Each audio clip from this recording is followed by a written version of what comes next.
Hello friends, the school of સાયન્સના video લેક્ચરમાં આપ સર્વે મિત્રોનું હાર્દિક સ્વાગત છે। આજે મિત્રો વાત કરીશું ધોરણ 12 વિષય જીવ વિજ્ઞાન ખાદ્ય ઉત્પાદનમાં ઉન્નતીકરણ માટેની કાર્યનીતિની અંદરના બે ટોપિક વિશે મિત્રો આજના લેક્ચર્સમાં આપણે ચર્ચા કરીશું। हेलो फ्रेंड्स, આજના વિડિયો લેક્ચર્સની અંદર વાત કરીએ વનસ્પતિ સંવર્ધન વિશે। વનસ્પતિ સંવર્ધન વિશે મિત્રો આપણે વાત કરીએ। વનસ્પતિ સંવર્ધનની અંદર મિત્રો આપણે વાત કરીએ તો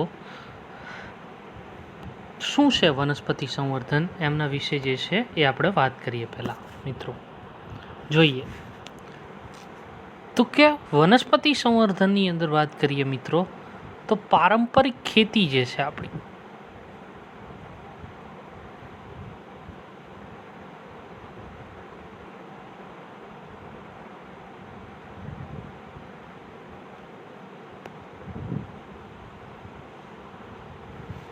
જે આપણી પારંપરિક ખેતી છે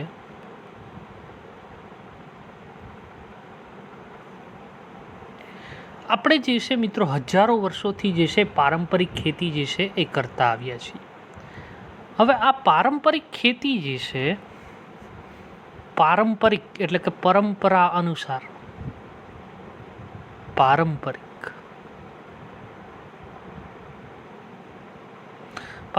એટલે કે જૂની રૂઢિને આધારિત જે આપણે ખેતી કરીએ છીએ એને કહેવામાં આવે પારંપરિક ખેતી। હવે પારંપરિક ખેતીથી મિત્રો સીમિત માત્રામાં જૈવ ભાર આપણે ઉત્પન્ન કરી શકીએ। હવે મિત્રો જૈવ ભાર એટલે કે જે ખોરાક બનવાની જે પ્રક્રિયા છે એ કોના દ્વારા ઉત્પન્ન થાય તો કે વનસ્પતિ દ્વારા। સીમિત માત્રામાં એટલે કે અમુક જથ્થામાં જે છે એ જૈવભાર આપણે મેળવી શકીએ। હવે દાખલા તરીકે જો આપણે આ પારંપરિક ખેતીનું સારું વ્યવસ્થાપન કરીએ, સારી રીતે જે છે એ કાળજી લઈએ, એનું સારું વ્યવસ્થાપન કરીએ તો થોડું ઘણું જે છે એ ઉત્પાદન વધે, થોડુંક ઉત્પાદન જે છે એ વધે। હવે દાખલા તરીકે જો આપણે ભૂમિનો ક્ષેત્ર વિસ્તાર વધારીએ, જમીન જે છે એમનું ક્ષેત્ર વધારીએ। હવે મિત્રો સમજજો, અહીંયા જમીનનું ક્ષેત્ર વધારવાનો મતલબ પૃથ્વીનો ગોળો મોટો કરવાનો એવું નહીં। ભૂમિ ક્ષેત્ર વિસ્તાર વધારીએ એટલે કે એવી જમીન જે છે કે જે જગ્યા એમને અત્યારે ખાલી હોય, આ ખાલી જગ્યાનો આપણે ખેતી માટે ઉપયોગ કરીએ। દાખલા તરીકે રણ વિસ્તારની અંદર જે છે આપણે સારી રીતે ખેતી કરીએ। અમુક એવા જે જંગલો છે કે જેમાં બાવળ જ ઉગેલા છે એવી જગ્યાનો આપણે જે છે એ ખેતી તરીકે ઉપયોગ કરીએ તો મિત્રો જે છે એ અમુક હદ સુધી અથવા તો એક હદ સુધી ઉત્પાદન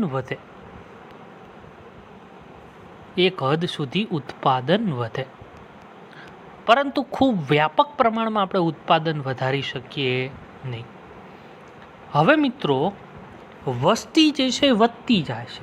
હવે દાખલા તરીકે આપણા દેશની વસ્તીની વાત કરીએ તો 1947ની અંદર લગભગ 40થી 45 કરોડ હતી। કેટલી? 1947માં 45 કરોડ, અને અત્યારે 2020માં લગભગ 125 કરોડ કરતાં વધુ। તો આ બંને આંકડાનો મિત્રો તફાવત સમજો કેટલો જે છે એ આ બંને આંકડાઓની અંદર જે છે એ તફાવત છે, ક્યાં 40થી 45 કરોડ ને ક્યાં 125 કરોડ કરતાં વધુ। તો હવે વસ્તી વધતી જાય છે, જમીન એટલી ને એટલી જ છે, તો આવી પરિસ્થિતિની અંદર આપણે એવું કાર્ય જે છે કરવું પડે કે જેની મદદથી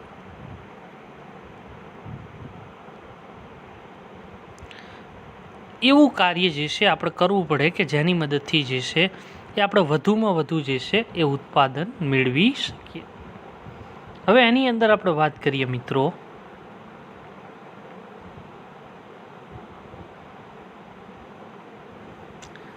તો એના માટેનો એક ઓપ્શન છે હરિયાળી ક્રાંતિ। હરિયાળી ક્રાંતિ એટલે એને કહેવામાં આવે ગ્રીન રિવોલ્યુશન। જે રીતે આપણે શ્વેત ક્રાંતિની વાત કરી હતી એ જ રીતે અહીંયા હરિત ક્રાંતિ અથવા તો હરિયાળી ક્રાંતિ। હરિયાળી ક્રાંતિ શેના ઉપર આધારિત છે મિત્રો? તો કે વનસ્પતિ સંવર્ધન ઉપર। વનસ્પતિઓનું સંવર્ધન કરવા ઉપર જે છે એ સંપૂર્ણ રીતે આધારિત છે. વનસ્પતિ સંવર્ધન શું છે એ આપણે આના પછી વાત કરીશું. તો હવે આ વનસ્પતિ સંવર્ધનની મદદથી જે છે મિત્રો નવી નવી જાતો, દાખલા તરીકે ઘઉં, ચોખા, મકાઈ, એમનું જે છે વધુ ઉત્પાદન આપણે મેળવી શક્યા છીએ. વધુ ઉત્પાદનની સાથે મિત્રો વધુ રોગ પ્રતિકારક જાત આપણે વિકસાવી છે. વધુ રોગ પ્રતિકારક જાતો વિકસાવી, જેના હિસાબે ઉત્પાદનમાં જે છે એ વધારો થયો. હવે મિત્રો વનસ્પતિ સંવર્ધનમાં શું કરવામાં આવે તો કે વનસ્પતિને ઈરાદાપૂર્વક જે છે એમનો જે છે ઈચ્છિત વનસ્પતિઓ સાથે જે છે એમના જનીનો જે છે એમને ભેળવવામાં આવે કે જેની મદદથી બંનેના લક્ષણો જે પ્રભાવી હોય એ નવી વનસ્પતિમાં આવે મિત્રો. હવે એની મદદથી શું થાય મિત્રો તો કે એની મદદથી જે વનસ્પતિઓ મળે નવી, આ વનસ્પતિઓ વધુ ખેતીલાયક હોય,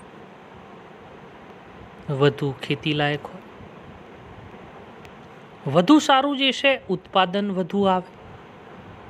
બીજું, રોગ પ્રતિકારકતા આવી વનસ્પતિઓની વધુ હોય. હવે મિત્રો સમજો કે આ વનસ્પતિ સંવર્ધન આપણે આજકાલનું કરતા નથી. માનવ સંસ્કૃતિ આરંભથી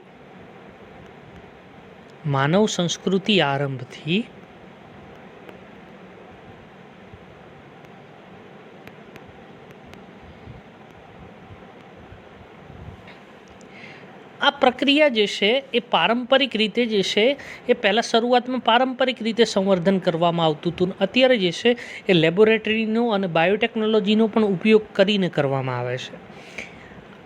આ પ્રક્રિયા લગભગ 9,000થી માંડી અને 11,000 વર્ષ, કેટલી 9,000થી માંડી અને 11,000 વર્ષ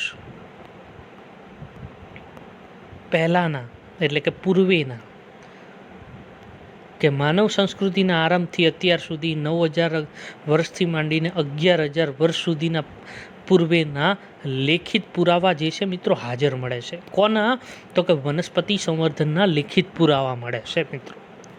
એટલે આજકાલની પ્રક્રિયા નથી, પણ ત્યારે એટલી બધી ટેકનોલોજી વિકસિત નહોતી, તો એ પ્રમાણે જે છે એ સંવર્ધન કરવામાં આવતું.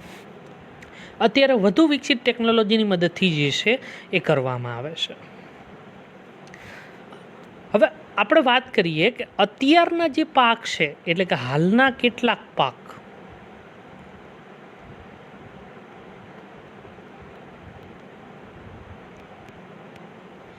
પ્રાચીન કાળની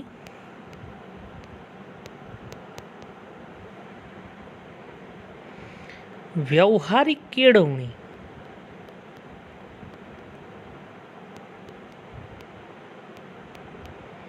પ્રક્રિયાઓનું પરિણામ છે. હાલના કેટલાક પાક જે છે પ્રાચીન કાળની જે વ્યવહારિક પ્રયુક્તિઓ હતી એને કારણે જે છે આજે પણ આપણને જોઈ શકીએ છીએ. હવે દાખલા તરીકે એની અંદર આપણા મોટા ભાગના જે છે ખાદ્ય પાક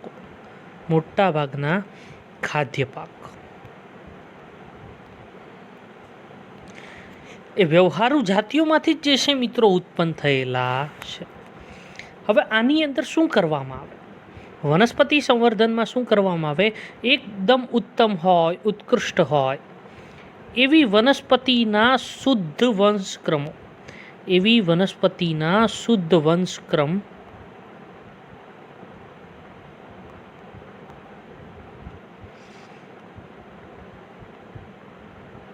નું સંકરણ કરાવવામાં આવે મિત્રો. એનાથી શું વધે તો કે ઉત્પાદન વધે, પોષણ વધે, વધુ પોષણ ધરાવતી વનસ્પતિઓ ઉત્પન્ન થાય. બીજું, વધુ રોગ પ્રતિકારકતા ધરાવતી વનસ્પતિઓ ઉત્પન્ન કરી શકાય. પણ કઈ રીતે તો કે કૃત્રિમ પસંદગી દ્વારા. આપણે આપણી રીતે જે છે કૃત્રિમ પસંદગી દ્વારા ઉચ્ચ લક્ષણો ધરાવતી વનસ્પતિઓ પસંદ કરીએ અને તેમની વચ્ચે જે છે સંકરણ કરાવીએ કે જેની મદદથી નવી વનસ્પતિઓ મેળવી શકાય. હવે દાખલા તરીકે અહીંયા તમને ન સમજાયું હોય તો તમે સમજો. દાખલા તરીકે એક જાતના ઘઉં છે. આ ઘઉં કે જેની રોગ પ્રતિકારક ક્ષમતા વધુ, રોગ પ્રતિકારકતા વધુ. બીજા એવા ઘઉં છે કે જેનું ઉત્પાદન વધુ થાય છે. આ બંનેના સ્ત્રી કેસર અને પુંકેસર વચ્ચે પ્રજનન કરાવી અને એક નવી જાતિ જે છે એ ઉત્પન્ન કરવામાં આવે, જેની મદદથી આ બંને લક્ષણો આ નવી જાતિમાં આવી શકે અને એને બને ત્યાં સુધી લાવવાનો જે છે પ્રયત્ન કરાવવામાં આવે કે જેથી ઉત્પાદન વધે અને રોગ પ્રતિકારકતાનો પણ વધારો થાય. મિત્રો બીજું આ થયું ટૂંકમાં આને વનસ્પતિ સંવર્ધન કહેવાય કે બે જુદી જુદી જાતિઓને ભેગી કરીને ત્રીજી નવી જાત એ આગલી પિતૃ જાતિઓ કરતાં વધુ સારા લક્ષણો ધરાવતી જે છે એ ઉત્પન્ન કરવી, એને કહેવામાં આવે વનસ્પતિ સંવર્ધન. આ જાતિઓ કેવી હોવી જોઈએ મિત્રો? તો કે પર્યાવરણીય તણાવ,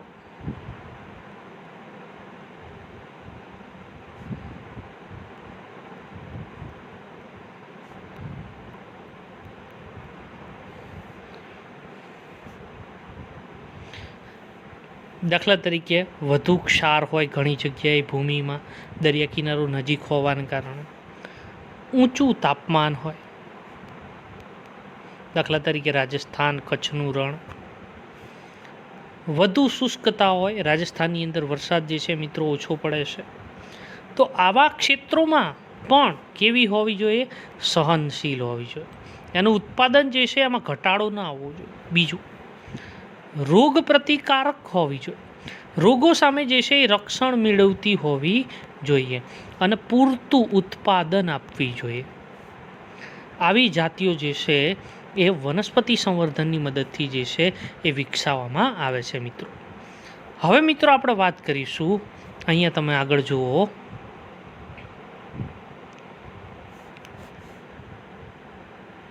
કે જનીનિક રીતે ભિન્નતા ધરાવતી પાક સંવર્ધિત જાતિ માટેના વિવિધ તબક્કાઓ વર્ણવો. હવે મિત્રો જનીનિક રીતે ભિન્નતા ધરાવતી એટલે કે જેમના જનીનો કેવા હોય? ભિન્ન હોય, અલગ હોય એવી. પાક સંવર્ધિત જાતિ જે છે એના વિવિધ તબક્કા જે છે એ કયા કયા છે, એમને વિકસાવવાના તબક્કા કયા છે? જનીનિક રીતે ભિન્નતા ધરાવતી પાક સંવર્ધિત જાતિ કઈ રીતે વિકસાવી શકાય એના તબક્કા વિશે આપણે વાત કરીએ. સૌ પ્રથમ તબક્કો જે છે એ છે ભિન્નતાનું એકત્રીકરણ. પ્રથમ તબક્કો કયો? તો કે ભિન્નતાનું એકત્રીકરણ. હવે આપણે એક એક તબક્કા વિશે વારાફરતી વાત કરીશું. પહેલા 5 તબક્કા છે એમના વિશે વાત કરીએ. તો પહેલો ભિન્નતાનું એકત્રીકરણ, બીજું મૂલ્યાંકન અને પિતૃઓની પસંદગી, ત્રીજું પસંદ કરેલ પિતૃઓ વચ્ચે સંકરણ, ચોથું જે છે એ છે ઉચ્ચ પુનઃ સંયોજિત જાતોની પસંદગી અને પરીક્ષણ, પાંચમું નવી જાતિઓનું પરીક્ષણ, મુક્તિ અને એમનું વ્યાપારીકરણ. તો હવે ચાલો મિત્રો આપણે એક એક વિશે જે છે એ વાત કરીએ.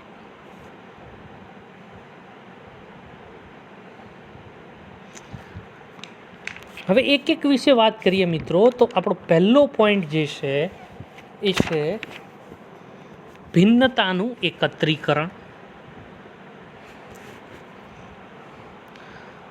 જનીનિક રીતે ભિન્નતા ધરાવતી જાતિ મેળવવા માટે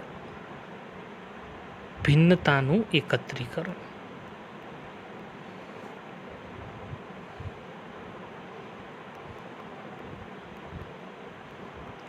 હવે મિત્રો શું કરવામાં આવે? તો કે પહેલું કે જુદી જુદી ભિન્નતા ધરાવતી, જનીનિક રીતે ભિન્નતા ધરાવતી જાતિઓ શોધવામાં આવે અને આ જ મિત્રો સંવર્ધનનો મુખ્ય આધાર છે. શું છે?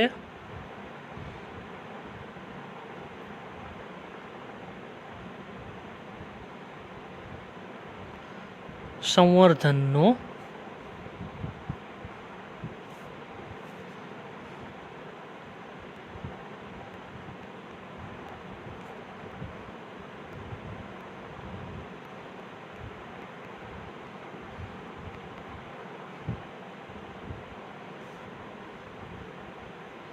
શું છે કે સંવર્ધનનો મુખ્ય આધાર છે.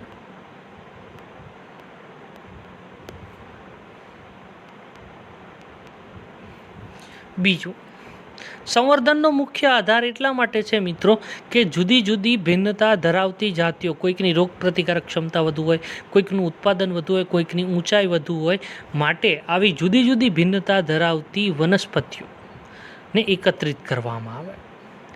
એને આપણે કેવી કહીએ કે જનીનિક ભિન્નતા ધરાવતી.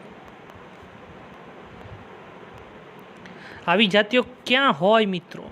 તો દાખલા તરીકે જંગલી પ્રજાતિઓ હોય, જંગલી પણ સંબંધિત પ્રજાતિ મિત્રો હોય ત્યાંથી પ્રાપ્ત થાય.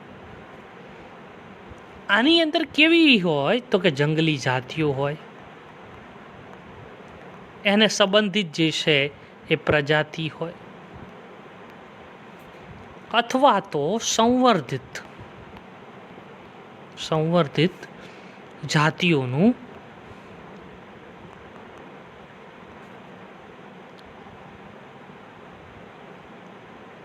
એકત્રીકરણ કરવામાં આવે. હવે મિત્રો શું કીધું આપણે કે એને લગતી એ વનસ્પતિ જે આપણે જેનું સંકરણ કરાવવું છે એને લગતી જાતિઓ, પ્રજાતિઓ અને સંવર્ધિત જાતિઓ જે છે આપણે ભેગી કરવાની. બીજું શું કરાવવાનું તો કે એમનું વચ્ચે જે છે એ બે જાતિઓ પસંદ કરીને એમની વચ્ચે શું કરાવવાનું? સંકરણ કરાવવાનું. બીજું,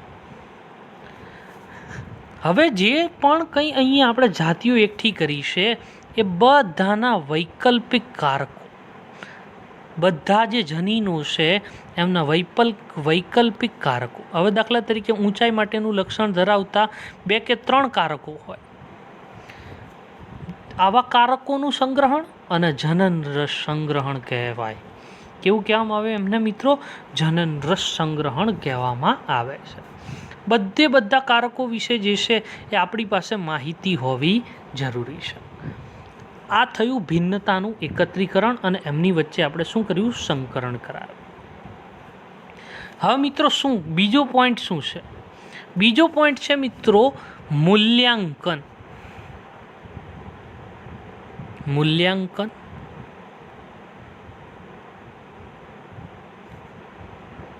અને પિતૃઓની પસંદગી.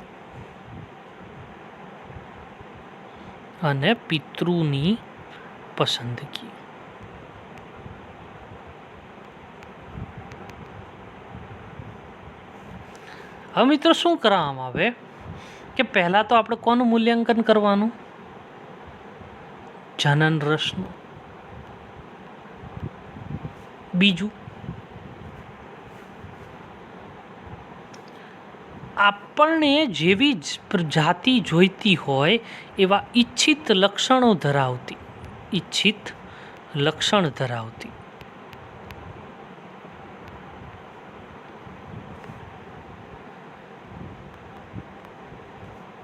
વનસ્પતિને ઓળખી અને શું કરવું મિત્રો? એનું આવી વનસ્પતિઓનું બહુગુણન કરવું.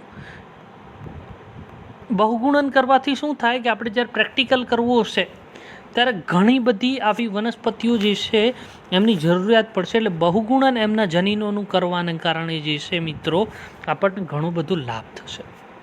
શેના માટે? તો કે બહુગુણન જે છે એ સંકરણ માટે ઉપયોગી છે મિત્રો.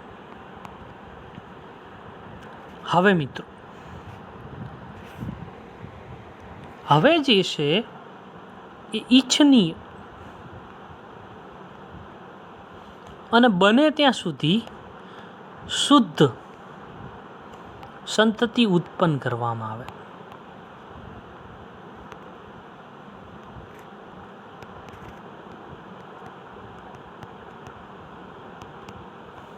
એટલે કેવી હશે? પ્રભાવી જનીનો ધરાવતી હોય એવી. હવે શું કરવામાં કે આપણે પિતૃ પસંદ કરી લીધા, બહુગુણન આપણે કરીને ઘણા બધા પિતૃઓ જે છે ભેગા કરી લીધા. હવે શું કરવામાં આવશે કે એમના જેવા બીજા લક્ષણ ધરાવતું એક બીજો પિતૃ પસંદ કરવામાં આવશે અને હવે બંને વચ્ચે શું કરવામાં આવશે મિત્રો? સંકરણ. હવે જુઓ અહીં ત્રીજો આપણો પોઈન્ટ છે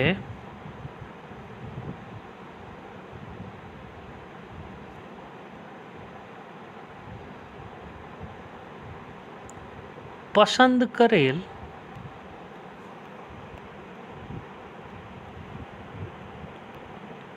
પિતૃઓ વચ્ચે સંકરણ.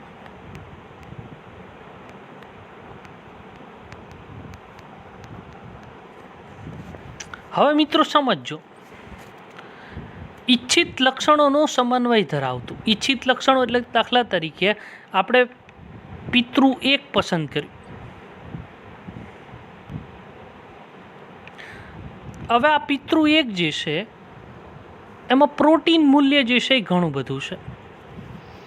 જ્યારે પિતૃ 2 છે, આ પિતૃ 2 ની અંદર મિત્રો જે છે એ રોગ પ્રતિકારકતા વધુ છે.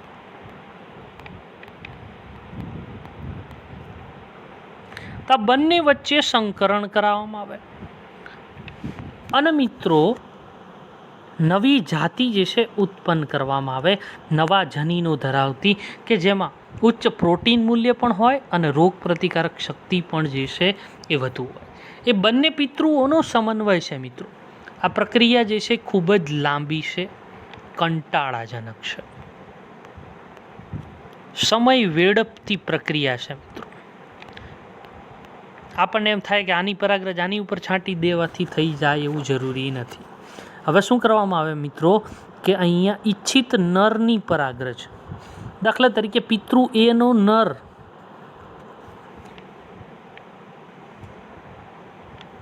આ નર અને આ માદા, આ નરમાંથી પરાગરજ લઈ અહીંયા માદાના પરાગાસન પર છાંટવામાં અને પ્રોસેસ કરાવવામાં. હવે જરૂરી નથી મિત્રો કે અહીંયા ફલનની ઘટના થાય છે. હજારો વખત આવો પ્રયોગ કરવો પડે ત્યારે જે છે પરિણામ મળે. અને ક્યારેક એવું પણ બને કે હજારો વખત પ્રયોગ કરવા છતાં વધુ પ્રોટીન ધરાવતી અને વધુ રોગ પ્રતિકારકતા ધરાવતી આ જાતિ ઉત્પન્ન ન પણ થાય. એટલે ખૂબ જ કંટાળાજનક પ્રક્રિયા છે અને ખૂબ જ સમય માગી લેતી પ્રક્રિયા છે. એટલે ખૂબ જ નિરાતે ધીરે ધીરે જે છે એ આ પ્રોસેસ કરવામાં આવે મિત્રો. કારણ કે આપણે વાત કરી ગયા આગળ જે છે એ ચેપ્ટર નંબર 2 અંદર કે પરાગરજ જે છે એ અથવા તો પરાગાસન જે છે એ પરાગરજને ઓળખે છે. તે ગમે તેવી પરાગરજ જે છે એની પરાગનલિકાને વિકસવા દેતું નથી. માટે પરાગનલિકા વિકસે એના માટે પણ પ્રયત્ન કરવો પડે. કારણ કે બીજી જાતિ કદાચ પરાગનલિકાનો વિકાસ ન પણ થવા દે અને વિકાસ થાય તો અંડક સુધી પહોંચવા ન દે, કે જેના હિસાબે ફલનની પ્રક્રિયા થાય નહીં. હવે મિત્રો આપણો ચોથો પોઈન્ટ જે છે એ શું છે કે જો દાખલા તરીકે આપણને ઉચ્ચ પુનઃ સંયોજિત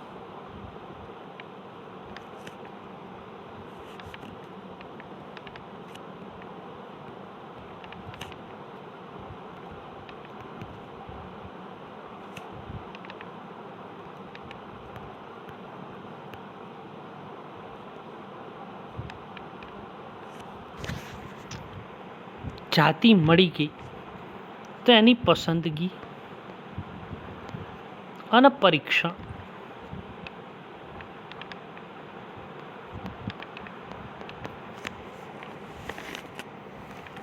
હવે મિત્રો આપણે પહેલાં શું કર્યું? સંકરણ કરાવ્યું. એમાંથી આપણને સંતતિ મળી, જે આપણી ઈચ્છા અનુસારના પ્રયોગોથી મળી. વધુ પ્રોટીન મૂલ્ય ધરાવતી કે વધુ રોગ પ્રતિકારકતા ધરાવતી જાતિ આપણને મળી ચૂકી.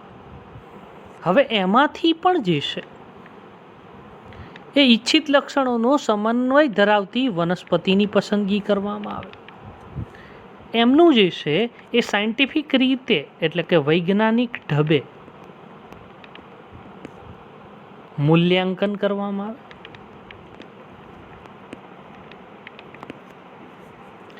અને આ મૂલ્યાંકનની અંદર એવું સાબિત થાય કે પિતૃ કરતાં શ્રેષ્ઠ છે. એવું સાબિત થાય કે પિતૃ કરતાં જે સંકરણ કરીને મેળવેલી વનસ્પતિ જો શ્રેષ્ઠ હોય તો એમાં વારંવાર અથવા તો કેટલીક પેઢી સુધી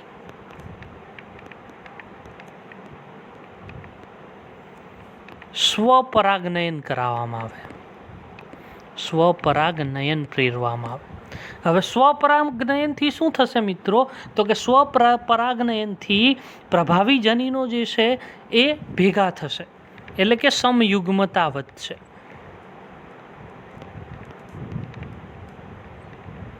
અથવા તો સમયુગ્મતા પ્રાપ્ત થાય. બીજું લક્ષણ જે છે એ વિશ્લેષણ ન પામે. વિશ્લેષણ ન પામે એટલે આવું જે છે મિત્રો વારંવાર જે છે એ કરાવવામાં આવે કે જેની મદદથી સમયુગ્મતા ધરાવતી જાતિઓ જે છે એ મેળવી શકાય. શેની મદદથી? તો કે સ્વપરાગનયનની મદદથી મિત્રો. હવે મિત્રો આપણે વાત કરીએ પાંચમો અને છેલ્લો પોઈન્ટ કે નવી જાતિઓનું પરીક્ષણ.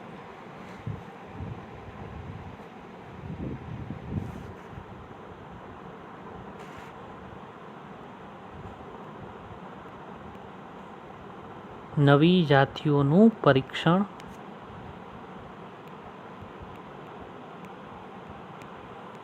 મુક્તિ અને એનો વ્યાપાર. હવે દાખલા તરીકે મિત્રો નવી જાતિ ઉત્પન્ન થઈ ગઈ.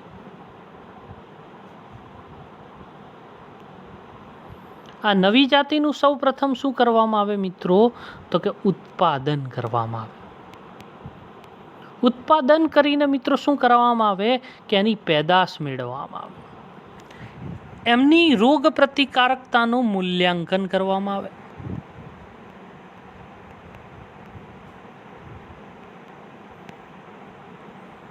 બીજું મિત્રો બીજું શું કરવામાં આવે કે સંશોધન ક્ષેત્ર જે હોય એ સંશોધન ક્ષેત્રોમાં એને મોકલવામાં આવે. ત્યાં યોગ્ય ખાતર, સિંચાઈ, એમની જાળવણી કરવામાં આવે અને જોવામાં આવે. ત્યાર પછી શું કરવામાં આવે કે દેશના વિવિધ ભાગોમાં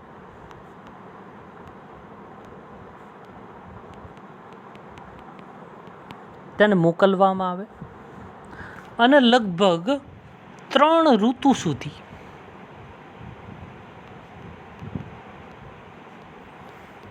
તેમનો ઉછેર કરવામાં આવે અને ત્યાંની આબોહવામાં એ સેટલ થાય છે કે નહીં, એ વનસ્પતિનું ઉત્પાદન ત્યાંની આબોહવામાં જે છે એ કેટલું ઉત્પાદન આપે છે, આ બધું જોવામાં આવે છે મિત્રો.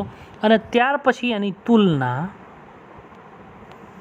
સ્થાનિક જાતિ સાથે કરવામાં આવે અને ત્યાર પછી જે છે મિત્રો એને વ્યાપાર માટેની પરવાનગી આપવામાં આવે.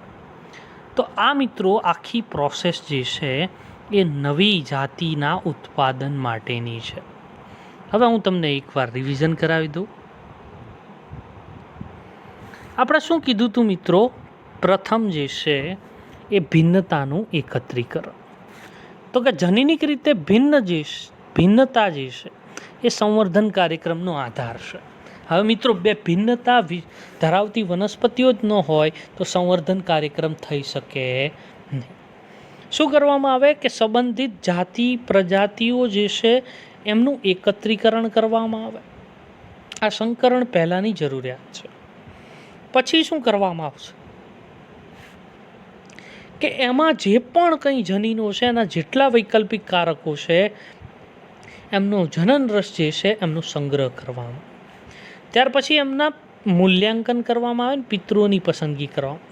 પહેલાં જે છે આપણે એકઠા કર્યા, પછી એમાં શું કરવાનું?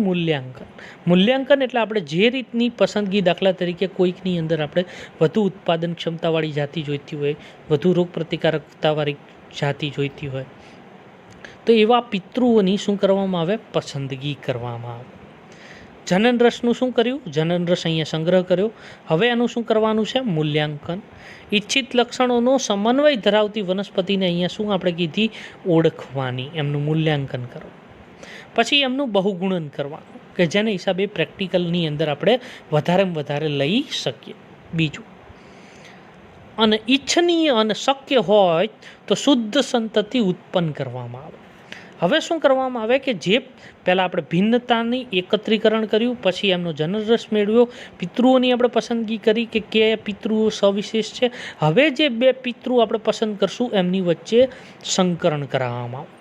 જે બંનેના લક્ષણ અલગ અલગ હોય, દાખલા તરીકે એકની અંદર ઉચ્ચ પ્રોટીન હોય તો બીજો પિતૃ એવો હોય કે જેની રોગ પ્રતિકારકતા અથવા તો બીજી કંઈક વિશેષતા હોય, અથવા તો વધુ ઉત્પાદન આપતો હોય, આવી કોઈ પણ વિશેષતા.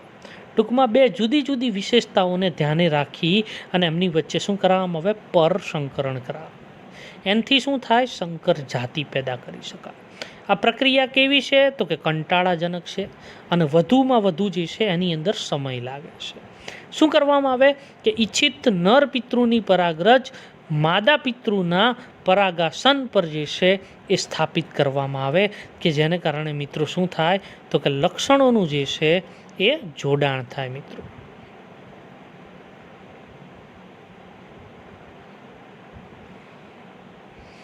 હવે આગળ વાત કરીએ. હવે શું થશે કે લક્ષણોનું જોડાણ થાય એટલે આપણને ઉચ્ચ પુનઃ સંયોજિત, પુનઃ એટલે કે બે જે લક્ષણો હતા એમને ભેગા કરીને આપણને નવી જાતિમાં મળ્યા, એટલે એને આપણે કેવા કહીએ? પુનઃ સંયોજિત, એટલે કે ફરી વખત એમનું જોડાણ થાય. દાખલા તરીકે ઉચ્ચ પ્રોટીન મૂલ્ય અને વધુ રોગ પ્રતિકારકતા એ એક જ જાતિમાં આપણને જોવા મળી, પહેલાં બે અલગ અલગ જાતિમાં હતી. હવે એમનું શું કરવાનું? તો કે લક્ષણોનો સમન્વય ધરાવતી વનસ્પતિઓની પસંદગી કરવામાં આવે. પ્રક્રિયા કયા ઢબે થાય? તો કે વૈજ્ઞાનિક ઢબે મૂલ્યાંકન થાય. એ પિતૃઓ કરતાં કેવી છે મિત્રો? શ્રેષ્ઠ છે. કારણ કે પિતૃમાં શું હતું કે પહેલાં પિતૃમાં પ્રોટીન જે છે એ વધુ હતું. બીજા પિતૃમાં શું હતું? રોગ પ્રતિકારકતા વધુ હતી. આ બંનેનું સમન્વય કોની અંદર થશે? તો કે આ બંને વચ્ચે સંકરણ કરાવતા જે ત્રીજો પિતૃ મળ્યો, ત્રીજું જે મળ્યો વનસ્પતિ એની અંદર હશે. ઓકે મિત્રો. હવે કેટલીક પેઢીઓ સુધી શું કરવામાં આવે? સ્વપરાગનયન. જેના હિસાબે શું થાય? તો કે પ્રભાવિતા ઉત્પન્ન થાય અને જે જાતિ બને એ કેવી બને? સમયુગ્મી બને. આનાથી શું થાય? લક્ષણો વિશ્લેષણ ન પામે. હવે શું કરવામાં આવે? તો કે જે નવી પસંદ કરેલી જાતિ છે એમનું પરીક્ષણ કરવામાં આવે જુદા જુદા ભાગોમાં ભારતના, અને એમનું વ્યાપારીકરણ. શું કરવામાં આવે? તો કે નવી પસંદ કરેલ જાતિનું જે છે એ ઉત્પાદન અને ગુણવત્તાસભર પાકની પેદાશો, રોગ પ્રતિકારકતા વગેરેનું શું કરવામાં આવે છે? મૂલ્યાંકન કરવામાં આવે. એને ક્યાં વાવવામાં આવે? કે ખેતરોમાં ઉગાડવામાં આવે, પણ આ ખેતર ખેડૂતોના નહીં પરંતુ સંશોધન સંસ્થાઓના હશે. એમાં દેખરેખ રાખવામાં આવે, યોગ્ય ખાતર આપવામાં આવે. વૈજ્ઞાનિકો એમની રાહની નીચે જે છે આ બધું કામ થતું હોય મિત્રો. સિંચાઈનું યોગ્ય વ્યવસ્થા પૂરી પાડવામાં આવે. બીજું, પાકની જે છે યોગ્ય જાળવણી અને એમનો જે વિકાસ થાય છે એમની નોંધ લેવામાં. ત્યાર પછી બીજા સંશોધન ક્ષેત્રોમાં એને મૂલ્યાંકન કરાવવામાં આવે અને એમનું પરીક્ષણ દેશના જુદા જુદા સ્થાનોમાં લગભગ ઓછામાં ઓછી 3 ઋતુ સુધી ખેતરોની અંદર કરવામાં આવે અને જુદા જુદા આબોહવા ધરાવતા વિસ્તારોમાં એમાં કેટલી ઉપજ મળે છે એ નોંધવામાં આવે અને ત્યાંના સ્થાનિક પાક સાથે જે છે લોકલ પાક સાથે એમની તુલના કરવામાં આવે કે કોની ઉત્પાદન ક્ષમતા વધુ છે મિત્રો. તો મિત્રો આજના વિડીયો લેક્ચર્સની અંદર આટલું જ. વધુ ચર્ચા જે છે એ કાલે કરીશું. ત્યાં સુધી રજા લઉં છું. થેન્ક યુ, આભાર. અને મિત્રો ભૂલો નહીં, ચેનલને લાઈક કરો, સબસ્ક્રાઈબ કરો, શેર કરો કે જેની મદદથી બીજા મિત્રો પણ લે છે એનો લાભ લઈ શકે.